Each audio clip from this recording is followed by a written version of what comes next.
9వ మంత్రం percent 472 Christian సభ్యులు.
ఇబ్రాయిం రాసిన గ్రంథము 2వ అధ్యాయము 3 వచనాలు కలిసి చదువుకుంటాం. Hebrews 12 first 3 verse. ఇబ్రాయిం రాసిన గ్రంథము 3 వచనాలు అందరు కలిసి ఆదకరణ ఇష్టు మంది సాక్ష్యము నేను కాలేజీలో ಬಾಗಿಲು ಬಾಬುನ ನಂಬಿಕೆ ನಮಗೆ ನೇಮಕವನ್ನು ನೋಡೋಣ ಆದರೂ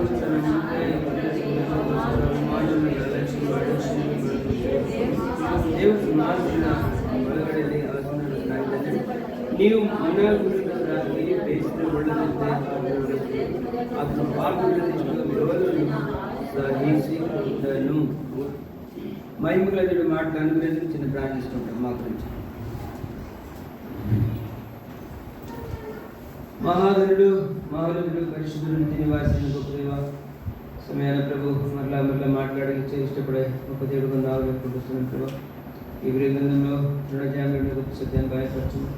ఈ చిత్తాన్ని మనం ఎల్లప్పుడూ చేసేవారిగా మా జీవితంలో నువ్వు వార్తగా ఉండేటట్టు చూసి ప్రార్థిస్తూ దేవ ప్రతి వారికి మాటలు అర్థమనుక సహాయపడము.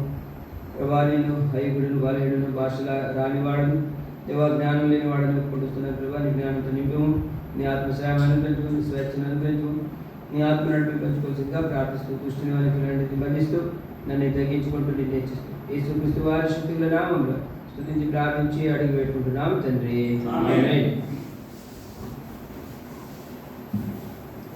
ఇక్కడ మా అంశం ఏమంటే 2వ వచనంలో చదవండి. 2వ వచనం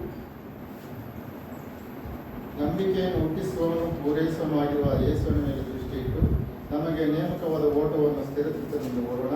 ಆತನು ತನ್ನ ಮುಂದೆ ಇಟ್ಟಿದ್ದ ಸಂತೋಷಕ್ಕೋಸ್ಕರ ಅವಮಾನವನ್ನು ಅಲಕ್ಷ್ಯ ಮಾಡಿ ಶಿಲುಬೆ ಮರಣವನ್ನು ಸಹಿಸಿಕೊಂಡು ದೇವರ సింహాసనದ ಬಲಗಡೆಯಲ್ಲಿ ಆಸನಾರೂಢನಾಗಿದ್ದಾನೆ. చాలు ఏమంట ఇక్కడ యేసు మీద దృష్టి ఉంచి. చాలాసార్లు మనుష్యుడు లోకం మీద దృష్టి ఉంచుతాడు, ఇంకా దేని మీదనో దృష్టి ఉంచి ఏం చేస్తాడంటే చాలా వరకు నష్టపోతూ ఉంటాడు. ఆయన ఆత్మీయమైన విషయంలో చాలా లోపల లాస్ అయిపోతూ ఉంటాడు, కూలిపోతూ ఉంటాడు. కారణం ఏంటంటే మనుష్యుల మీద ఆధారపడి ఇక్కడ ఏం చూస్తున్నాము? యేసు మీద దృష్టి ఉంచి. ఎవరు యేసు క్రీస్తు మీద దృష్టి ఉంచి ఉంటారో వారికి అప్పగించిన ఆ పరుగు పందెంలో వారు స్థిరులుగా పరిగెత్తుతూ ఉంటారు. అందుకు అపోస్తలుడు పౌలు అంటాడు, వెనుక ఉన్నటి వాడు అన్నిటిని మరిచి ఏమంట ముందు ఏం కనబడుతుందో దాని కొరకు నేను వేగిరపడుతున్నాను అంటాడు. ఏమంట వెనుక ఏమున్నాయి? చాలా విషయాలు జరిగిన సంఘటనలు మనం చూస్తూ వస్తే, ఒకానొక సమయంలో హింసకుడు, ఒకానొక సమయంలో క్రైస్తవుల్ని హింసించేవాడు, చెరసాల్లో వేసేవాడు, ఇంకా ఇంకా అనేకమైన పనులు చేసేవాడు. స్టెఫెను కూడా చంపడానికి ఆయన కారకుడయ్యాడు. అయితే ఇలాంటి సందర్భంలో కూడా ఏమంటాడంటే వెనుక ఉన్నటి అన్నిటినీ నేను మరచి. గలతీ 2:20కి వస్తే అక్కడ అంటాడు ఒకే ఒక మాట చూడండి. గలతీ 2:20, నేను క్రీస్తుతో కూడా సిలువ వేయబడి ఉన్నాను. ఇకను జీవించువాడు నేను కాను, క్రీస్తే నాయందు జీవించుచున్నాడు. నేను ఇప్పుడు శరీరమందు జీవించుచున్న జీవితము నన్ను ప్రేమించి నా కొరకు తను తాను అప్పగించుకున్న దేవుని కుమారుని యందు విశ్వాసం వల్ల జీవించుచున్నాను. ఎంత గొప్ప మాట అంటున్నాడు. ఏమంట? క్రీస్తుతో కూడా నేను సిలువ వేయబడి ఉన్నాను అంటాడు. అంటే క్రీస్తుతో కూడా సిలువ వేయబడి ఉండాలంటే అన్ని ఆశలు విడిచిపెట్టాలి. ఏమేమి ఆశలు? లోకంలో శరీరాశ, నేత్రాశ, జీవడమం, వీటన్నిటిని విడిచిపెడితే మనం ఆ పరుగు పందెంలో మనం పరిగెత్తగలం. అంతేకాకుండా ఆయనను ఎప్పుడు దృష్టి ఉంచుతామో, ఆయన మీద ఎప్పుడు దృష్టి ఉంచుతామో అప్పుడే మనం విజయాన్ని సాధించగలం. అయితే ఆయన మీద దృష్టి ఉంచుకోకుండా మనం లోకం మీద దృష్టి ఉంచినట్లయితే మనం లాస్ అయిపోతాం. పేతురు కూడా యేసు ప్రభు 4వ జామున ఆ సముద్రము ఒడ్డున వచ్చినాడు, మా వల్ల సముద్రంలో వచ్చినాడు, సముద్రం మీద నడుచుకొని వస్తూ ఉన్నాడు. అయితే వీళ్ళు ఏం చేసినారంటే యేసు ప్రభు అని గుర్తుపట్టక ఏమైపోయినారంటే దయ్యం అనుకున్నారు. యేసు ప్రభు నేనే ధైర్యం తెచ్చుకున్నాడే అంటే అప్పుడు నేను వస్తాను ప్రభు అంటే రా అన్నాడు. అప్పుడు కొంత దూరం నడిచినాడు పేతురు. తర్వాత గాలి, అలలు, తుఫాను చూసి మునుగసాగినాడు. ఎందుకు? లోకాన్ని చూస్తే మనం కూడా మునిగిపోతాం. మనం కూడా ప్రభుని దృష్టి ఉంచుకోకుండా, ప్రభు మీద మనం ఆధారపడకుండా, ప్రభు స్వరం వినకుండా మన ఇష్టానుసారంగా మనం ఉన్నామంటే టోటల్ లాస్ అయిపోతాం. అందుకే సంసోను ఎంతవరకు దేవునితో నడుస్తున్నాడో అంతవరకు ఎవరు కూడా ఆయనను అటాక్ చేయలేదు, ఎవరు కూడా ఆయనను ఓవర్టేక్ చేయకుండా ఉన్నారు. అయితే ఈరోజు సంసోను లోకాన్ని ఆశ్రయించుకున్నాడు, తనకు అప్పగించిన ఈ గొప్ప ప్రణాళికను మర్చిపోయినాడో అప్పుడే లాస్ అయిపోయాడు. అంటే మానవ జీవితంలో ప్రతి వారి విషయంలో ఒక్కొక్క ప్రణాళిక దేవుడు ఉంచాడు. ఎవరిని కూడా దేవుడు వృధాగా, ఎవరు దేవుడుగా పుక్కటిగా వేస్ట్గా ఆయనను పుట్టించలేదు భూలోకంలో. ప్రతి వారికి వారి విశ్వాస పరిమాణం చెప్పున వారి స్తోమతను బట్టి కాదు, ఆయన కృపను బట్టి ప్రతి వారికి వరాలను పంచిపెట్టాడు. అందుకే ఈ తుర్కోలు ఏమంటారంటే అక్కల్గా దుష్మన్ అంటారు. ఏమంటారు? అక్కల్కి దుష్మన్ అల్లానే తుజే అక్కలు పట్టినట్టు కాగాక అంటారు. అంటే జ్ఞానం లేకుండా ప్రవర్తించే వారికి ఇట్లా అంటారు వాళ్ళు. అయితే ప్రభు మన ప్రతి వారు కూడా తన కృపావరాన్ని అనుభవించాడు. ఆ కృపావరాన్ని బట్టి మనం ముందుకు సాగాల్సిన బాధ్యత మాకు ఎంతగానో ఉంటాం. అయితే ఇక్కడ ఏం చూస్తామంటే మనం లోకాన్ని చూసామంటే, మనుషులను చూసామంటే, లేదా ఇంకా బంధువులను ఎవరెవరో చూసినామంటే మనకు అప్పగించిన ఈ పరుగు పందెంలో మనకిచ్చిన ఈ పనిని మనం పూర్తిగా చేయలేము. అందుకే చాలామంది సేవ అని వస్తారు, కొంతకాలం సేవ చేస్తారు, బాగానే ఉంటుంది. వారికి ఏమంట సేవకులు అంటే చాలా మంచిగా భోజనాలు, మంచిగా గిఫ్ట్లు, అవి ఇవి అన్నీ బాగానే ఉంటాయని అనుకుంటారు. దాని వెనుక ఎంత శ్రమ ఉందో, ఎంత అవమానం ఉందో, ఎంత నిందలు, ఎన్ని దెబ్బలని జనాలు తెలియదు. కొంతకాలం అయిన తర్వాత ఏమబ్బా ఇది ఏమో బాగానే ఉంది, వైట్ అండ్ వైట్లో బాగానే ఉంది అనుకుని నేను వస్తే ఇది చాలా కష్టంగా ఉందని చెప్పకుండా అడ్రస్ లేకుండా పోతారు. అడిగితే ఫోన్ కూడా రిసీవ్ చేయరు. ఎందుకు? చాలా కష్టం. ప్రభు సేవ అంటే ఊరికనే మాట కాదు. ఎవరు పిలువబడ్డాడు, ఎవరు దేవుని ఆత్మ ద్వారా అభిషేకింపబడ్డాడో, ఎవరు దేవుని ద్వారా పంపించబడ్డాడో వాడు మాత్రం నిలబడతాడు. ఏమో ఉదయకాలం మనం మాట్లాడుతూ నేను బ్రదర్ ఏమంటే అట్లాంటి పిలుపు ఉన్నప్పుడు మాత్రము ఆయనకి ఎన్ని కష్టాలు వచ్చినా కూడా, ప్రాణం పోతుందన్నా కూడా ఆయన అక్కడ నిలబడిపోతాడు. అంటే ఆలోచన ఏంటంటే యేసు మీద దృష్టి ఉంచి, తెలుగులో చదవండి 2వ వచనంలో 12:2, విశ్వాసమునకు కర్తయు దానిని కొనసాగించువాడునైనా యేసు వైపు చూచుచు మన ఎదుట ఉంచబడిన పందెములో ఓపికతో పరిగెత్తుదుము. చాలు, ఓపికతో పరిగెత్తాలా. చాలాసార్లు ఓపిక నశించిపోతుంది. చాలాసార్లు ఇప్పుడు కూర్చున్నాడు, ఏమంటే 11 నుండి స్టార్ట్ అయింది, ఇప్పుడు 2 అయిపోతా ఉంది, ఇంకా ఎంతసేపు చెప్తాడు బాయ్ ముసలోడైనా అనుకుంటారేమో, నాకేం తెలియదు. నేను ఒక 10 నిమిషాలు ముగిస్తాను. అదే ఆలోచన ఏంటంటే, సాతాను ఏం చేస్తాడంటే మా విశ్వాసాన్ని ఏం చేస్తాడు, చాలా కృంగదీస్తుంటాడు, మా ఓపికను కృంగదీస్తుంటాడు. ఎంతసేపు కూర్చుంటావు, అది చెప్పిన వాడు చెప్తుంటారులే, వాళ్ళే పట్టించుకుంటావు, లేచిపోతామో చూడు, టైం అవకాశం ఏదో చూడని వాడు చెప్తా ఉంటాడు. అయితే ఏ మనుషుడు ఏమంట ఓపికతో, సహనంతో, దీర్ఘశాంతితో, సమాధానంతో ప్రభు ఇంకా ఏం మాట్లాడతాడు, ఇంకా ఏం మాట్లాడతాడు, ఇంకా నేను ఎక్కడ సరి చేసుకోవాలా, ఇంకా ఏమి నేను క్రమపరచుకోవాలని ఏ మనుషుడు దృఢంగా కూర్చుంటాడో, బలంగా కూర్చుంటాడో ఆ మనుషుడు కొంత నేర్చుకుంటాడు. మాస్టర్ కొడతాడని, టీచర్ కొడుతుందని వాడు స్కూల్కి పోలేకపోతే వాడు ఏం నేర్చుకుంటాడా? వాడికి ఏమీ రాదు. ఆమె కొట్టింది ఆయనకు ఒక రోజు లాభకరంగా ఉంటుంది, ఆయన తర్వాత అర్థమవుతుంది. వాడు మినిస్టర్ అయినప్పుడు, లేకుంటే ఒక ఉన్నతమైన ఉద్యోగంలో వచ్చినప్పుడు వానికి అర్థమవుతుంది, ఒరే ఆ దినం ఆ మాస్టర్ నాకు బాగా కొట్టినాడు కాబట్టి ఈరోజు బాగున్నాను అనుకుంటాడు. అట్లే దేవుడు అనేక సార్లు తన ప్రియుల ద్వారా, తన దాసుల ద్వారా, తన వాక్యం ద్వారా, తన ఆత్మ ద్వారా తను మాట్లాడుతుంటాడు. కొన్నిసార్లు మనకు విసుగు వస్తుంది, కొన్నిసార్లు మనకు నిద్ర వస్తుంది. ఎందుకు ఏమంట, మన పరుగు పందెము సరైనగా లేదు, మనము ఏమంట మన డిసిజన్ కరెక్ట్ లేదు, మనం డెస్టినేషన్ చేరుకుంటాము అని మనకు గ్యారెంటీ లేదు. అందుకే కాబట్టి మనం ఏం చేస్తామంటే చాలాసార్లు నిద్రపోతూ ఉంటాం. అయితే అలర్ట్గా ఉండాలి. ఏమంటే ఇక్కడ 3వ వచనానికి వస్తే ఏమంట, 2వ వచనం 2వ భాగంలో వస్తే అవమానాన్ని ఏమంట తన ముందు పెట్టిన ఆ సంతోషాన్ని కొరకై అవమానాన్ని లక్ష్య పెట్టక, యేసు ప్రభు వారు తన ముందు పెట్టిన ఏమంట ఆ సంతోషకరము. ఏమా సంతోషము చెప్పండి. అంటే యేసుక్రీస్తు ప్రభు వారి ఆ సిలువ, ఆయన సిలువలో రక్తం కార్చడం ద్వారా, ఆ సిలువలో ఆయన శ్రమ పడటం ద్వారా కోట్లాది ప్రజలు రక్షణలోకి వస్తున్నారు. ఆ సంతోషాన్ని ఆ సంతోషం కొరకై అవమానాన్ని లక్ష్య పెట్టలేదంట. చూశారా, అవమానం, ఎన్ని అవమానాలు, నిందలు, బాధలు, దెబ్బలు, ఇంచుమించు బైబిల్ చరిత్ర చెప్తుంది 6,000 దెబ్బలు అంట. ఆయన పడిన దెబ్బలు 3,000 నుంచి 6,000 దెబ్బలు పడ్డాయంట. అది ఎట్లా పడ్డాయి నాకేం అర్థం కాదు. ఎంత విచిత్రంగా ఉంది. అంటే ఆలోచన ఏంటంటే ప్రభువారు నీ కొరకే, నా కొరకే ప్రతి అడుగున ఆయన దెబ్బలు తింటూ వచ్చాడు, ఆయన అవమానం సహిస్తూ వచ్చాడు, ఆయన నిందను భరిస్తూ వచ్చాడు, ఆయన ఏడుస్తూ వచ్చాడు. ఎందుకు? మన అజ్ఞానాన్ని బట్టి, మన మూర్ఖత్వాన్ని బట్టి, మన అవిధేయతను బట్టి, మన సోమరితను బట్టి, ఇలాంటి దౌర్భాగ్యమైన బుద్ధులను బట్టి ఆయన ఏడుస్తూ వచ్చాడు. కొన్నిసార్లు మనం నాకు బాగా తెలుసులే అనుకుంటాం, నాకు బాగా తెలుసులేండి, ఏమీ తెలియదు.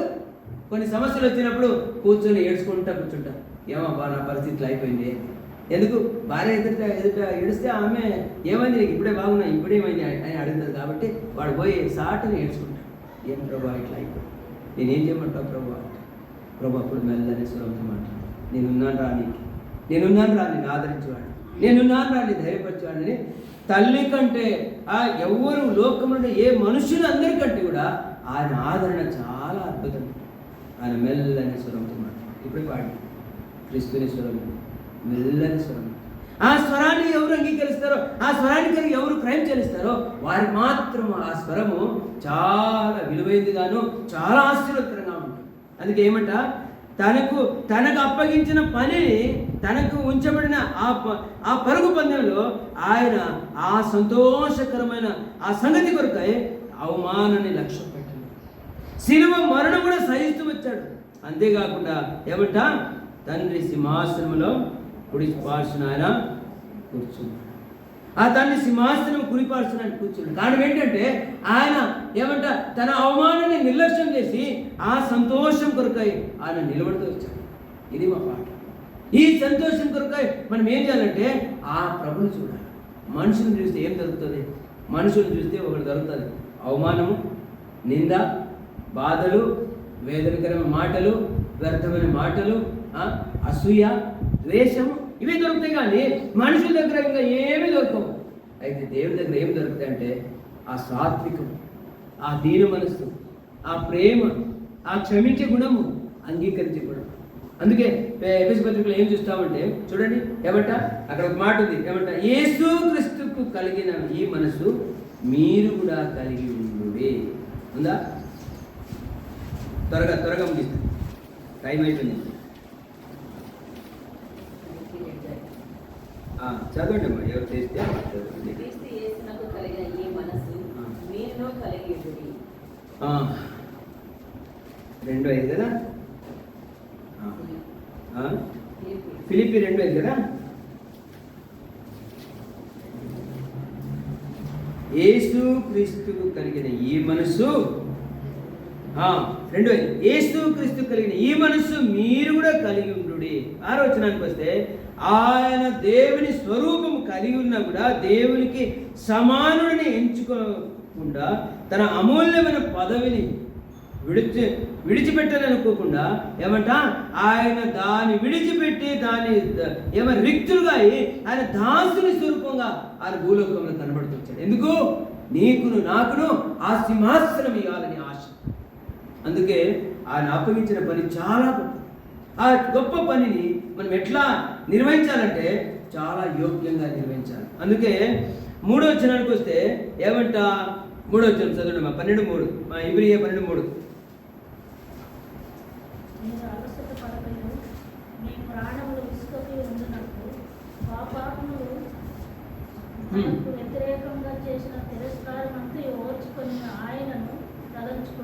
చాలు. ఎవరిని తలంచుకోవాలంట?